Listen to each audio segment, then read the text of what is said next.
동방박사의 경배입니다. 동방박사, 왜 동방박사라고 그랬나? 서방박사도 있는데, 그 당시 이 세계는 두 개로 나눠졌어요. 서방과 동방. 서방은 뭐가 대표가 돼요? 로마 제국이. 동방은 페르시아 제국이 대표가 돼요. 그래서 동서진영이 있어요. 근데 우리가 보통 생각하면 로마, 그냥 서방 그렇게 생각하지만 동방, 페르시아를 중심으로 지금의 이란이죠. 이란의 큰 제국이 있었습니다. 근데 동방박사들은 어디 사람들이냐? 페르시아 사람들이에요. 서방의 로마인들이 아니고 동방에서 온 박사들이다. 왜 박사라고 그랬냐? 이 영어 성경에는 그 와이즈민 그렇게 돼 있어요. 지혜로운 사람들이다. 이렇게 동방박사를 그렇게 얘기했는데, 지혜로운 사람. 그래서 이제 아마 박사로 연결이 돼 있는 게 있고, 그리고 이제 이 동방박사는 라틴어 성경에는 마기라고 하는 그 라틴어의 천체를 연구하는 학자, 그래서 동방박사 그렇게 번역을 한 거예요. 이해가 되시죠? 동방박사들은 워낙 예수님을 믿는 사람들이 아니라 이방인들이에요. 그러니까 여러분들이 궁금할 거예요. 아니, 이방인들이 어떻게 예수님의 별을 보고 쫓아왔나? 그것도 가까운 데도 아니고, 여러분 이스라엘 가까운 데는 요르단이라든지 레바논이라든지 이런 데는 가까워요. 시리아라든지. 근데 아니, 이란이라는 나라는, 페르시아라는 나라는 예루살렘까지 가는 길이가 수백 킬로예요. 여러분이 지금 이스라엘과 이란의 전쟁을 보면 알지만, 이스라엘의 폭격기가 떠가지고 거기까지 멀어서 중간에 급유하지 않으면 돌아올 수가 없어요. 그러니까 그게 엄청난 거리거든요. 제 말은 동방에서 박사들이 별을 보고, 예수님의 별을 보고 쫓아와서 베들레헴에 와서, 말구에 와서 예수님께 경배했다는 얘기는, 아니 그 사람들이 누구길래 이렇게 예수님의 별을 보고 찾아왔나? 근데요, 성경에 보면은 이렇게 이방인들이 예수님을 경배하는 일이 종종 있어요. 예를 들어서 이 사람들은 이란 사람들이잖아. 페르시아 사람들이에요. 그래서 카타콤에 있는 동방박사들 4세기 그림에, 최초의 그림에 보면은 이렇게 알라딘 모자 같은 거 쓰고, 이렇게 신발도 이게 꼬부라진 신발을 신는 모습으로 그 당시에 페르시아인의 모습을 3명을 그려놨어요. 근데 여기서 동방박사들이 3명이라는 거는 어디에도 없어요. 근데 왜 3명이라고 그러는 거예요? 예물 때문이에요. 예물. 황금, 유향, 모략, 이렇게 세 개를 드렸기 때문에 그 동방박사들도 3명이다 이렇게 추측을 하는 거죠. 명수가 나와 있지 않잖아요. 근데 이 사람들이 얼마나 고위직이냐면, 여러분 이스라엘에 와서 동네 사람들한테 물은 게 아니에요. 동방박사가 사도행전 2장에 보면은 첫 머리에 누굴 찾아와요? 왕을 찾아와요. 아니 그게 흔한 일입니까? 아니 보통 평민이 예수님을 경배하러 왔다든지 그러면은 조용히 동네 사람들한테 물어서 메시아가 어디 났냐 그렇게 물어서 찾아가야 되는데, 이 동방박사들은 대뜸 어디로 가냐? 왕궁으로 가서 헤롯 왕을 만나는 거예요. 그게 쉬운 일이 아니잖아요. 거의 비슷한 위치일 때나 그런 일이 가능한 거예요. 그런데 성경에 이디오피아 내시 같은 경우도 있어요. 이 이디오피아는 어디 쪽에 있습니까? 여러분 사도행전 8장에 보면은 그 빌립 집사가 전도하는 이디오피아 내시는 여러분 북아프리카 사람이에요. 북아프리카에서 예수님이 십자가 죽으시고 나서 예루살렘에 경배하러 왔다가 돌아가다가 빌립 집사가 전도하러 마차에 올라가잖아요. 그러니까 이 흩어져 있는 이방인들 중에 유대인들에게 하나님에 대한 메시지를 듣고 북아프리카의 이디오피아 내시도 빌립 집사를 만나서 세례받잖아요. 이사야 53장을 읽잖아요. 그래 이사야 53장 고난받는 종에 대한 글을 읽을 때 그 빌립 집사가 너 이거 무슨 얘기인 줄 아냐? 그러니까 무슨 얘기인지 모르겠다. 이게 바로 예수 그리스도다. 그러니까 자기가 예수님 믿기로 하고 마차에서 내려와서 세례를 받아요. 그러니까 이방인들이 예수님 믿는 일들이 그 당시에 구원받는 역사들이 일어났다는 걸 알 수가 있어요. 심지어는 이스라엘을 점령하고 있던 로마의 백부장, 로마인이 백부장의 믿음, 이만한 믿음은 보지 못했다. 이 백부장도 로마인인데 로마의 장교인데 예수님을 믿잖아요. 뭐라 그래요? 주님, 우리 집까지 오실 거 없이 말씀만 하여 주옵소서. 그러면 우리 하인이 낫겠나이다. 이런 얘기를 하는 거를 보면 성경에 여기에 동방박사라든지 이방인들이죠. 동방박사, 그 다음에 그 사도행전에 나오는 이디오피아 내시, 그리고 또 여기 예수님 당시에 백부장 고넬료, 이런 사람들은 애초부터 이방인들이거든요. 근데 예수님을 믿고 개종하고 예수 믿는 사람들이 된 것이 여기 성경에 곳곳에 나온다. 그 중에 동방박사도 이방인인데 별을 보고, 예수님의 별을 보고 찾아와서 예수님께 경배했다. 사실은 성탄절이라는 영어 메리 크리스마스라는 뜻이 뭡니까? 예수님께 경배, 그런 뜻이에요. 이 동방박사가 잘 대변한 거죠. 여러분, 그 당시에 대제사장과 서기관들과 왕은 예수님을 경배하지 않았어요. 심지어는 헤롯은 동방박사들한테 뭐라고 그랬습니까? 나한테도 얘기해줘라, 내가 가서 경배하겠다. 그리고 다 죽였잖아, 애들을. 예수님 탄생했을 때 예수님을 환영한 게 아니라고 피비린내 나는 사륙이 있었단 말이에요. 남자아이들을 다 죽였어요. 왜 죽였습니까? 왕이 났다니까 자기 왕권이 빼앗기 주는 줄 알고 어린 아기 예수를 죽이려고 남자아이들을, 베들레헴에 있는 남자아이들 다 죽였어요. 그러니까 첫 번째 성탄절은요, 피비린내 나는 싸움이 있었어요. 아니, 성탄절인데 왜 평화가 없습니까? 아니, 첫 번째 성탄절부터 그랬다니까.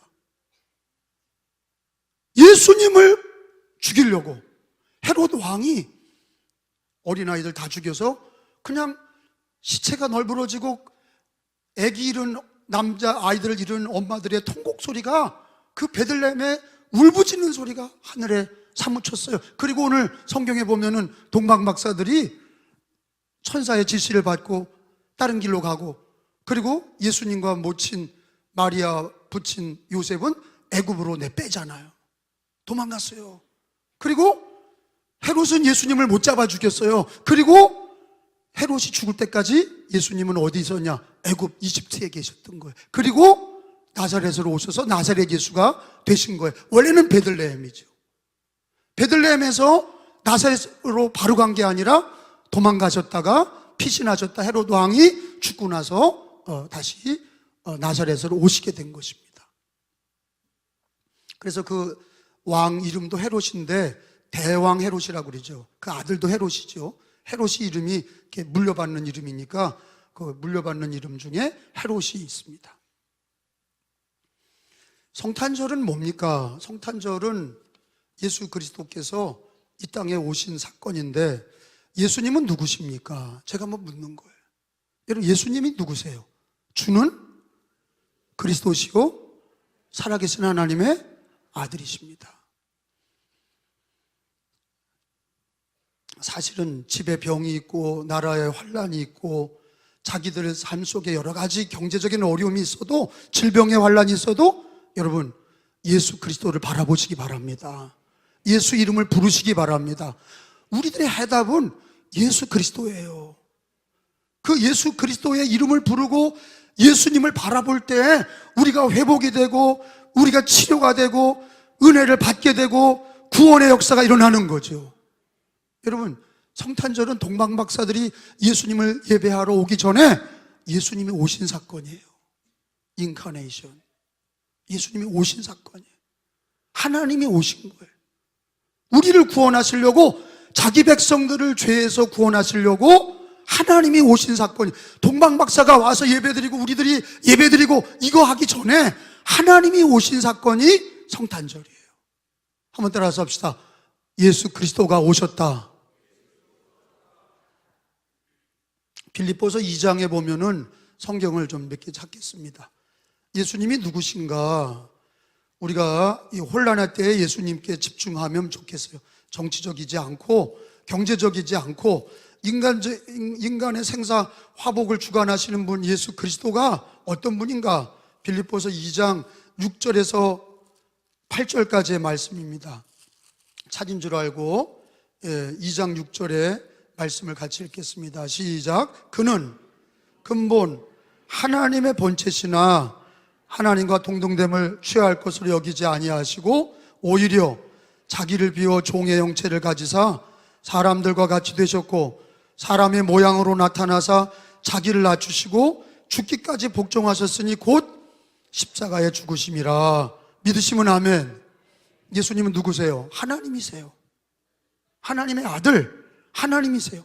하나님이 이 땅에 하나님과 동등될 것을 취할 것으로 여기지 아니하시고 자기를 비워 종의 형체를 가지사 사람들과 같이 되셨다. 이게 인카네이션이에요. 부처님과 달라요.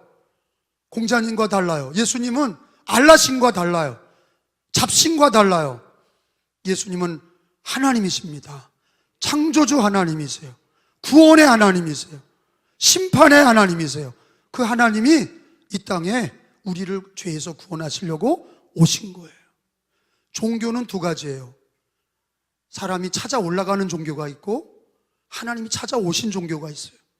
사람이 찾아 올라가는 종교는 가짜예요. 사람이 어떻게 하나님께로 찾아 올라가요?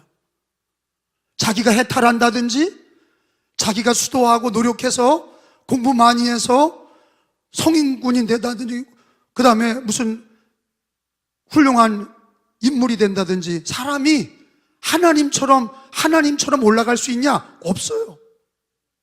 부처님을 인간을 사람으로 만들고 귀신인 알라를 하나님 반열에 세운다고 그게 참된 종교가 아니에요. 우리 인간은 피조물들은 어리석고 미련해서 타락한 인간은 하나님께 갈 수 없어요. 하나님이 이 땅에 오신 거예요. 하나님이 이 땅에 오신 종교는 예수 그리스도밖에 없어요. 예수님이 이 땅에 오셔서 우리 길이 되시고 진리가 되시고 생명이 되셨어요. 예수님은 누구신가? 주님은 그리스도시요 살아계신 하나님의 아들이십니다. 그러나 동방박사들이 지혜로운 거예요. 왜? 많은 별 중에 별이 하늘에 별이 한두 개입니까? 근데 그 중에 예수님의 별을 쫓아서 예수님에게 와서 경배했다. 예수님이 하나님의 아들이시고 예수님이 구세주이시고 예수님이 길이요 진리요 생명이시고 예수님이 하나님이시라는 것을 예배한 사람이 동방박사들이에요. 어찌 보면 기독교인의 삶이 뭡니까? 우리들의 삶은 동방박사들이에요. 기독교인의 모습을 가르쳐주고 있어요. 평생 예수 그리스도의 별을 바라보고 주님께 예배하고 주님을 따라가고 주님을 믿으며 주님을 섬기고 예수 그리스도로 사는 사람들, 동방박사, 이 시대의 동방박사들이 기독교인들이요 바로 저와 여러분이 돼야 될 줄로 믿습니다. 여러분, 예수 그리스도가 이 땅에 오실 때 예수님을 환영하고 예수님을 영접하고 예수 이름 부르는 사람들이 있어요. 예수님이 요한계시록에 보면은 내가 문 밖에 서서 문을 두드리노니 누구든지 내 음성을 듣고 문을 열면 내가 그에게로 들어가서 그는 나로 더불어 먹고 나는 그로 더불어 먹으리라. 이게 예수 믿는 축복의 삶이에요. 예수 그리스도가 이 땅에 오셨을 때 예수님을 내 마음에 환영하고 내 마음의 왕으로 모셔드리고 예수님을 내 마음의 구주로 모셔드리는 사건, 그게 구원의 사건이에요. 요한계시록 3장 22절에 있는 말씀을 다 찾아봅니다.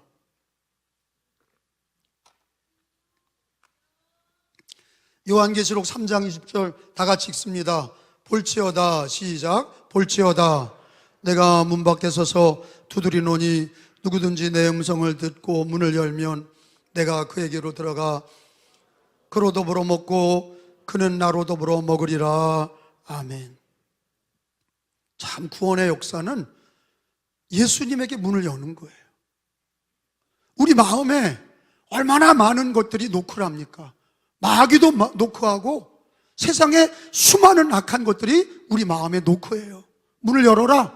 그래서 여러분, 어떤 사람들은 세상 것들의 쾌락과 정욕의 마음의 문을 열어서 함께 타락하고 함께 무너져가는 인생을 삽니다. 여러분, 도적에게 마음의 문을 여는 사람은 도적이 와서 죽이고 빼앗기는 것밖에 없어요.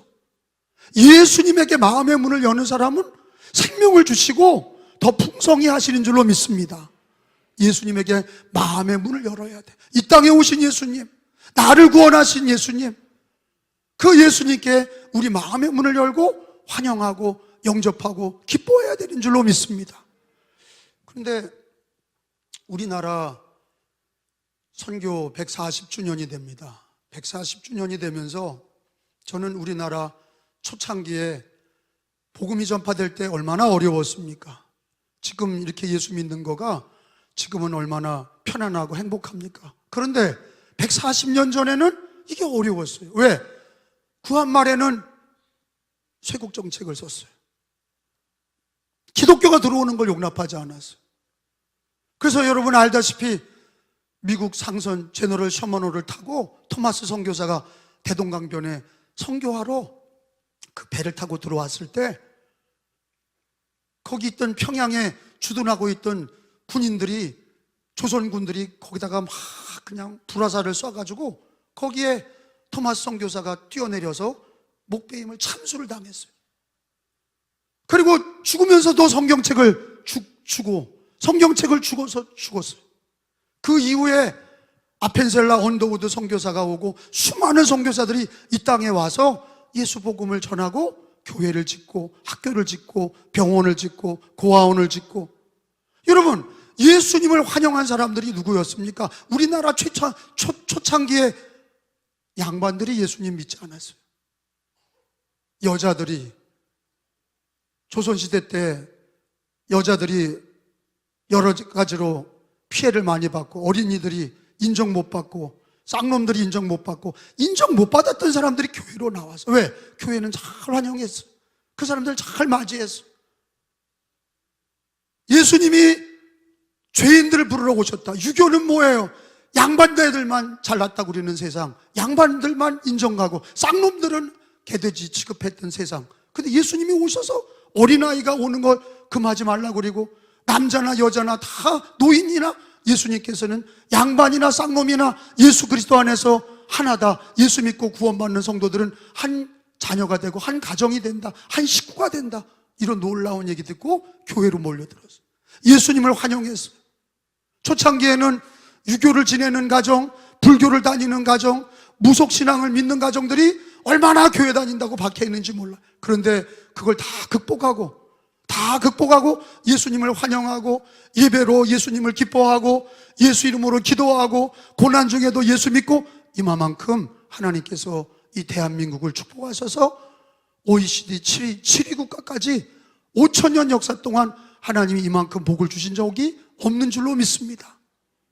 복음이 예수님을 환영하는 나라치고 예수님을 환영하는 가정치고 하나님께서 그 가정을 축복하시고 기뻐하시는 은혜의 삶이 시작이 되는 건데, 근데 우리는 타성에 젖어서 이제는 선교 140주년이 되면서 그냥 당연히 믿는 줄 아는 거예요. 여러분, 북한은 평양의 예루살렘이라고 그랬어요. 북한의 평양은 예루살렘이라고 그래요. 동방의 예루살렘이라고 그랬어요. 교회들이 많았어요. 평양에는 교회들이 많았어요. 근데 놀라운 건 뭡니까?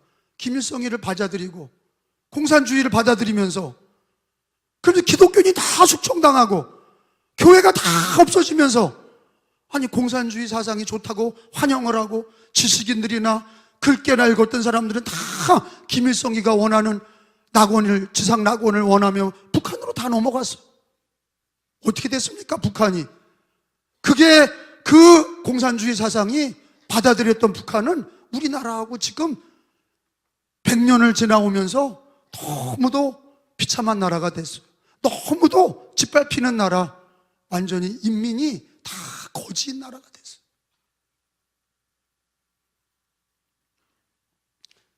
영적인 싸움이 있습니다. 유럽에도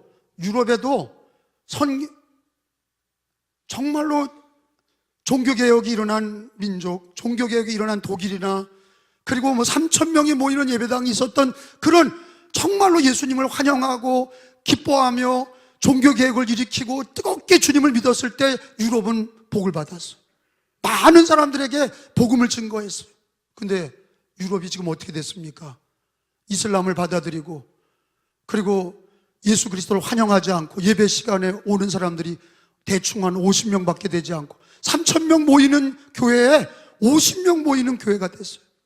영국도 그렇지요, 독일도 그렇지요, 네덜란드도 그렇지요. 기독교 개신교가 있는 나라들이 동방박사들의 믿음, 예수 그리스도를 환영하고 예수님의 이름을 부르고 예배하고 기도하는 그 뜨거움을 잃어버렸을 때 영국도 유럽도 신앙이 무너지니까 모든 게 다 무너져가고 있어요. 윤리와 도덕도 무너졌어. 동성애가 들끓고 음란이 들끓고 마약이 들끓고. 우리 대한민국은 어떻게 해야 복 있는 나라가 될까요?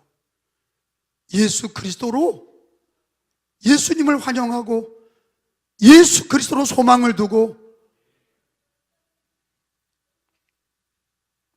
저는 오직 예수 그리스도만이 이 민족을 일으킨다고 믿습니다. 예수님만이 이렇게 어려울 때일수록 예수님을 불러야 돼. 예수 이름으로 기도하셔야 돼. 예수 이름으로 이 민족을 일으켜 주셨어요. 이 민족 하나님이 뭐가 있습니까? 땅이 넓어요. 무슨 석유가 나는 나라입니까? 그렇다고 무슨 정치를 잘합니까? 뭐가 잘해요? 그러나 우리가 예수 이름으로 눈물로 기도하고 예수 이름으로 모여서 주님만을 사모하고 그때마다 하나님이 위기를 건너가게 하시고 어려움을 이기게 하셨고 하나님께서 여기까지 인도하셨는데 여러분 지금 가정이 위기입니까? 나라가 위기입니까? 동방박사들처럼 예수 그리스도의 별을 향해서 나가시고 예수 그리스도가 우리의 소망이요 예수 그리스도가 우리의 구주이심을 고백하는 신앙이 되시길 바랍니다. 요한복음 15장에 다 찾아보겠어요. 요한복음 15장 6절로 7절까지에 보면 사람은 예수님을 믿어야 돼요. 예수님을 떠나서는 다 불에 던져 사라지느니라 그랬어요. 요한복음 15장 6절에 사람이 내 안에 거하지 아니하면, 시작, 내 안에 거하지 아니하면 가지처럼 밖에 버려져 마르나니 사람들이 그것을 모아다가 불에 던져 사르느니라. 7절, 너희가 예수 안에 거하고 내 말이 너희 안에 거하면 무엇이든지 원하는 대로 구하라. 그리하면 이루리라. 아멘. 여러분, 우리들의 구원이 어디 있습니까? 예수 그리스도입니다. 이 나라의 구원이 어디 있습니까? 예수 그리스도입니다. 여러분의 가정이 승리하고 구원받는 길이 어디 있습니까? 예수 그리스도예요. 병든 자도 치유의 예수 그리스도. 앞길이 불투명한 우리 인생의 빛도 예수 그리스도. 여러분, 성경에 위대한 인물이 많아요. 이름이 누가 있습니까? 모세가 있어요. 엘리야도 있습니다. 아브라함도 있고 다윗도 있어요. 위대한 인물들이 많아요. 그리고 예수님 오기 전에 세례자 요한은 선지자 중에 큰 자라 그랬어요. 근데 자기들이 별이라고 그린 적이 없어요. 자기들이 빛이라고 한 적이 없어요. 그분들은 선지자나 믿음의 모든 조상들은 별을 증거하고 별이신 예수님을 증언하고 예수님을 증언하기 위해서 왔지 자기가 별이 아니에요. 우리는 보통 스타가 되려고 노력을 해요. 교회에서도 스타가 되려고 그러고 사회에서도 스타가 되려고 그러고 스타가 되는 게 사람들이 젊은이들의 꿈이야. 근데 그런 헛된 스타는요 물거품 같은 거예요. 안개와 같은 거예요. 다 사라지는 거예요. 예수님만이 스타예요. 별이, 진짜 별이 누구냐? 예수 그리스도가 슈퍼스타예요. 요한복음 1장에 보면은 별에 대해서 증언한 이는 세례자 요한이고 예수님만이 빛이고 별이에요. 요한복음 1장에 다 한번 찾아보겠습니다. 요한복음 1장 6절, 7절에 보니까 하나님께로부터 시작. 보내심을 받은 사람이 있으니 그의 이름은 세례자 요한이라. 7절에 그가 증언하러 왔으니 곧 뭐에 대하여? 그 빛이 누구야? 예수님이에요. 별이신 빛 예수님이시여. 그러니까 세례자 요한은 아무리 위대하더라도 그 사람은 별에 대하여, 빛에 대하여 증언하러 왔고 모든 사람이 자기로 말미암아 믿게 하려 함이라. 8절에 그는 이 빛이 아니요 이 빛에 대하여 증언하러 온 자라. 9절에 참빛 곧 세상에 와서 각 사람에게 비치는 빛이 있었나. 그게 누구예요? 예수 그리스도예요. 여러분, 이 세상에 성경에 나오는 위대한 인물들은 그게 빛이 아니에요. 그게 별이 아니에요. 진짜 별은 누구냐? 예수 그리스도입니다. 그 성경은 얘기하잖아요. 세례자 요한도, 믿음의 모든 조상도 자기가 빛이 아니고 자기가 별이 아니고 별에 대해서 얘기하러 왔다. 빛에 대해서 얘기하러 왔다. 그 빛과 별이 누구냐? 예수 그리스도입니다. 그러니까 모든 선지자, 모든 위인들은 예수님에 대해서 증언하러 왔고 우리들도 예수님을 증언하는 자지 우리가 스타가 아니에요. 우리가 빛이 아니에요. 우리가 별이 아니에요. 예수님이 별이야. 거짓별에 대해서만 얘기하고 마치겠습니다. 거짓별이 있어요. 가짜별, 그게 마귀예요. 성경에 이사야서 14장을 보겠습니다. 이사야서 14장, 이번에는 거짓별에 대해서 얘기하겠습니다.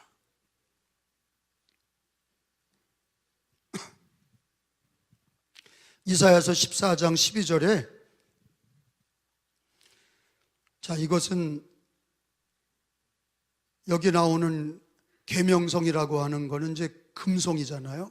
근데 이게 이 가짜 별, 이건 금성을 얘기하는 게 아니라 이거 마귀를 얘기하는 거예요. 자, 너 아침의 아들 계명성이여. 시작. 너 아침의 아들 계명성이여. 어찌 그리 하늘에서 떨어졌으며 너 열국을 엎드리는 자여. 어찌 그리 땅에 찍혔는고. 13절.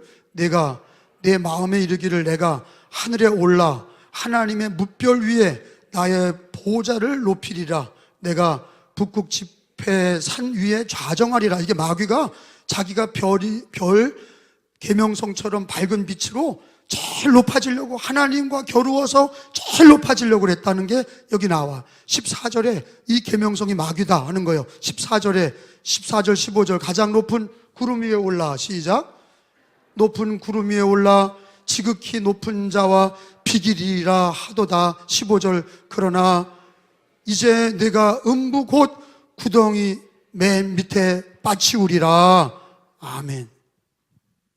놀라운 거는 이 이사야서 14장 이 개역 개정이 흠정역 킹제임스 버전에서 뭐라고 돼 있냐면 아침의 아들 루시퍼야 이렇게 돼 있단 말이에요. 번역이 정확하게 루시퍼라고 돼 있어. 여기서는 계명성이라고 돼 있는데 이 번역에서 이 킹제임스 버전에서는 정확하게 루시퍼라 이렇게 번역이 돼 있어요. 그러니까 앞뒤 문맥을 보면 이거는 루시퍼에 대한 얘기, 이건 마귀에 대한 얘기예요. 그러니까 여기서 성경에서 이 마귀는 가짜 별이에요. 자기도 별 중에 별이 되기를 원하는 거예요. 누가? 마귀가 별 중에 별이 되기를 원하는 거예요. 근데 그 끝이 뭐예요? 음부, 지옥의 구덩이의 맨 밑에 빠치우리로다. 마귀의 끝은 불과 유형이 타는 지옥에 들어갈 것이 요한계시록에 예언이 되어 있어요. 여러분, 이 시대에 마귀도 별이에요. 여러분, 놀라운 것은 북한 깃발도 별입니다. 북한의 깃발도 빨간 별이라고 그래요. 붉은 별이에요. 소련의 깃발도 붉은 별. 공산주의의 표식이 붉은 별이에요. 왜 별을 쓰냐 이거예요. 예수 그리스도도 별인데 꼭 마귀들도 별을 써. 자기가 높아지려고 하는 거예요. 사람들은 별에 대한 환상이 있어요. 저 별은 나의 별, 저 별은 너의 별. 별에 대한 소망이 있고 별이 다 사람들의 마음을 동심의 세계로 끌어들이고 별에 대한 환상과 꿈이 있어요. 근데 성경은 하나님의 별, 우리를 구원하시는 별은 단 하나라는 거예요. 그게 슈퍼스타 예수 그리스도, 동방박사들이 경배했던 하나님의 아들 예수 그리스도만이, 그분이 우리의 구주 예수 그리스도의 별이시고, 그분이 참 빛이고 구원의 주님이시다. 마귀도 별이다. 마귀도 별로 나와서 하나님 예수 그리스도를 믿어야 될 거를 다 가로채서 인간들이 헛된 마귀의 별에 경배하게 하고 그걸 따라가게 하고, 인간이 또 자기 스스로 스타가 되려고 그리고 예수님을 높이지 아니하고 살아가는 이 악한 시대를 바라보면서 우리는 예수 그리스도를 높이는 동방박사들처럼 예수님을 환영하고 예수님께 경배하고. 여러분, 황금, 유향, 모략, 여러분 이 세 가지 그 예물은 뭘 가르치는지 알죠? 황금은 왕을 얘기하는 거예요. 예수님은 뭐다? 왕이시다. 만왕의 왕이시고 왕 중의 왕이시다. 황금으로 경배를 드릴 때 왕 중의 왕을 황금으로, 예수님을 왕으로 표현했고, 유향은 대제사장이 하나님께 드리는 유향. 그래서 마리아가 예수님에게 머리에 향유를 보는데 그 향유가 유향이야. 유향은 대제사장이 사용하는 겁니다. 그러니까 유향은 예수님은 하나님과 우리 사이의 대제사장이시다. 모략은 부패 방지하고 썩는 것을 방지하는 건데, 십자가의 예수님, 우리를 위해 대속물로 죽으시는 희생의 주님으로 황금, 유향, 모략을 선물했던 거예요. 여러분, 우리는 이 성탄절에 예수 그리스도밖에 없다는 그 믿음을 가지시고 경배하시고 예수님을 환영하시고, 여러분 가정이 예수로 사시고 이 대한민국도 예수로 일어나는 민족이 되기를 예수님의 이름으로 축원합니다.